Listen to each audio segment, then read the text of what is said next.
Hello everyone, teaching संस्था में आप एक बार फिर से स्वागत है। और जितने भी क्लासेस हमने दी हैं वो अगर आपने नहीं देखी प्लीज़ जाकर देख लीजिएगा सारी क्लासेस, ठीक है ना। आज का जो टॉपिक रहने वाला है ये टॉपिक है बिहार का भूगोल, ठीक है ना। बिहार के भूगोल में हम बिहार की स्थिति देखेंगे कि कहाँ पर है बिहार और कितने डिग्री अक्षांश और देशांतर इससे गुजरती हैं, ठीक है ना। ये देखेंगे। उसके बाद हम बिहार की झीलें और जो है झरने देखेंगे, ठीक है ना। झीलें देखेंगे और नदियाँ देखेंगे, ठीक है। तो सबसे पहले देखा जाए तो बिहार है कहाँ पर आपका, तो ये आपका गोलार्ध है। गोलार्ध के बीचों बीच से 0 डिग्री रेखा जाता है, ठीक है ना। गोलार्ध के बीचों बीच से 0 डिग्री रेखा जाती है, जिसे आप विषुवत रेखा या भूमध्य रेखा के नाम से जानते हैं, ठीक है। फिर आपका बीचों बीच से देशांतर रेखा एक गुजरती है, जो कि आपका बीचों बीच से एक रेखा गुजरती है, जिसे आप 0 डिग्री देशांतर कहते हैं। अगर देखा जाए तो ये आपका ये पश्चिम का हो गया और ये आपका पूर्व का हो गया। अगर ऊपर से नीचे देखा जाए तो ये गोलार्ध जो हो गया ये दक्षिण हो गया, ये उत्तर हो गया। तो जो भारत है आपका यहाँ पे स्थित है, तो आपका भारत किस में आएगा, तो इस एरिया को हम दक्षिण यानी उत्तर पूर्वी गोलार्ध कहते हैं, ठीक है। तो भारत हमारा उत्तरी पूर्वी गोलार्ध में है, तो उसी हिसाब से बिहार कहाँ पे हो जाएगा, तो बिहार जब भारत का ही पार्ट है तो बिहार भी आपका गोलार्ध के उत्तरी पूर्वी भाग में स्थित है, ठीक है ना। ये बात आपको समझ में है। उसके बाद अब हम देखेंगे कि ये आपका बिहार है और बिहार से जो बिहार का जो सबसे जो है पश्चिमी जो भाग है, जिला है, वो है पश्चिमी चंपारण। जो सबसे पूर्वी जिला है वो कटिहार है, सबसे दक्षिणी जिला गया है और सबसे पश्चिमी जिला ये और सबसे यहाँ पे ये सबसे उत्तरी जो जिला है ये पश्चिमी चंपारण है और सबसे पश्चिमी जो जिला है ये कैमूर है, ठीक है। ये बात समझ में आ गई। उसके बाद देखें तो आप यहाँ देख सकते हैं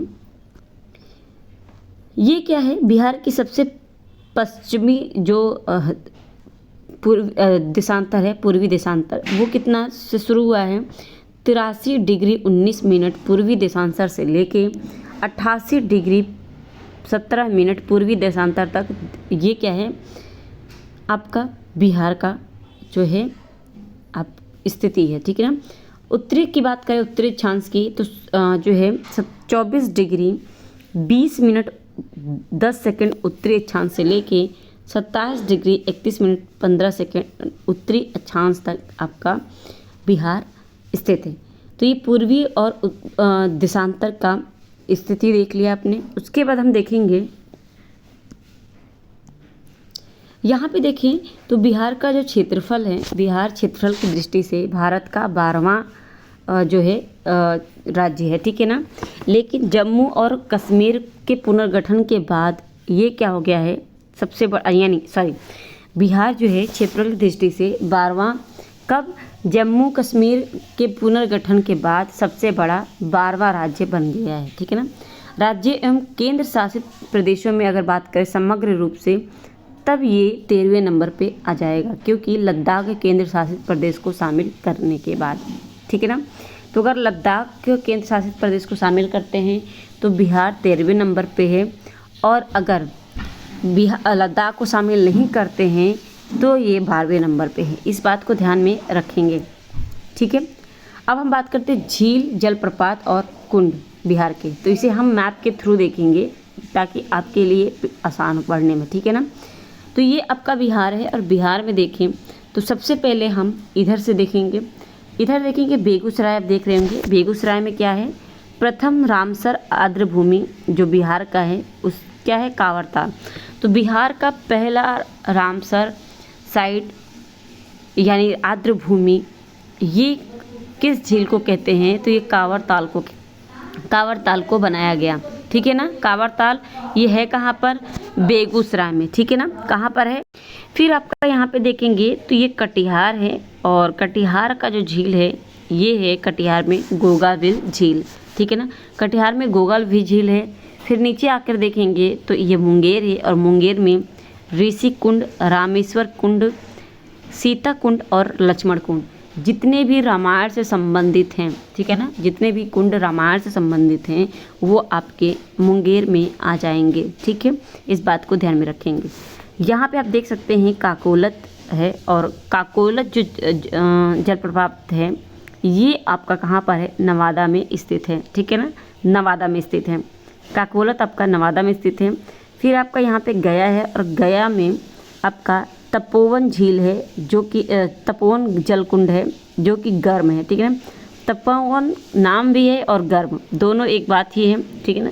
सबसे गर्म जगह भी गया है, तो झील भी आप जो जल कुंड है ये भी आपका तप वाला ही है, तो तपोवन आपका गया हो जाएगा।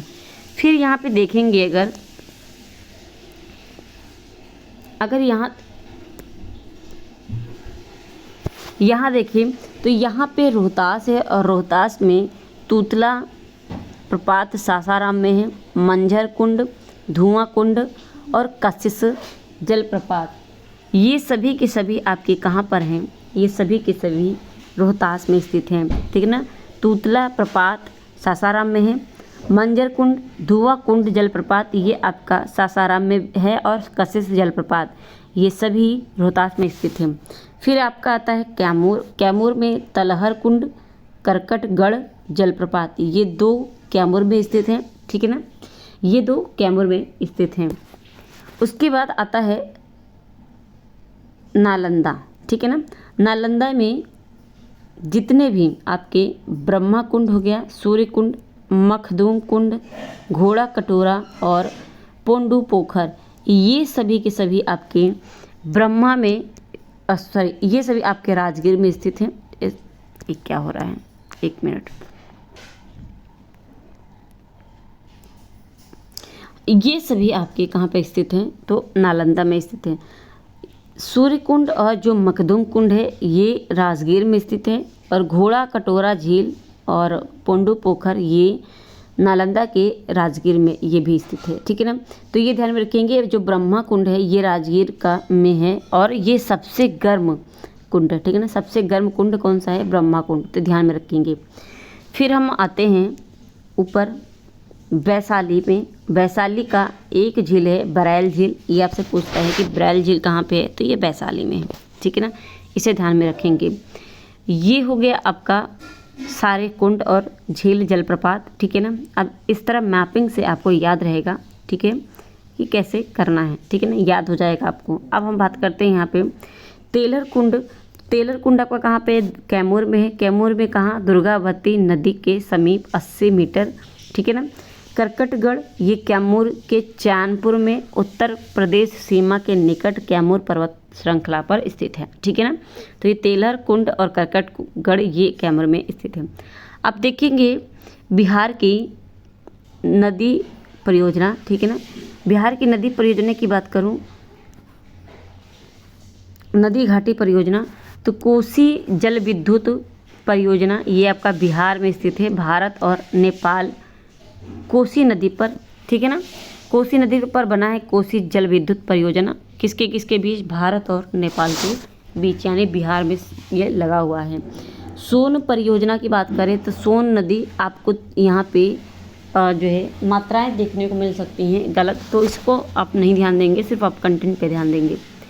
तो सोन परियोजना सोन नदी पर स्थित है, आप ये जानते हैं, बताने की ज़रूरत नहीं है कि बिहार में स्थित है। गंडक परियोजना की बात करें तो गंडक परियोजना बिहार, उत्तर प्रदेश और नेपाल के तीनों के जो है बीच सीमा बनाता है गंडक परियोजना, ठीक है। बाण सागर परियोजना ये बिहार, उत्तर प्रदेश और मध्य प्रदेश में स्थित है, यानी उनकी सीमा पे स्थित है बाण सागर परियोजना। गंडक परियोजना से दो नहरें निकाली गई हैं।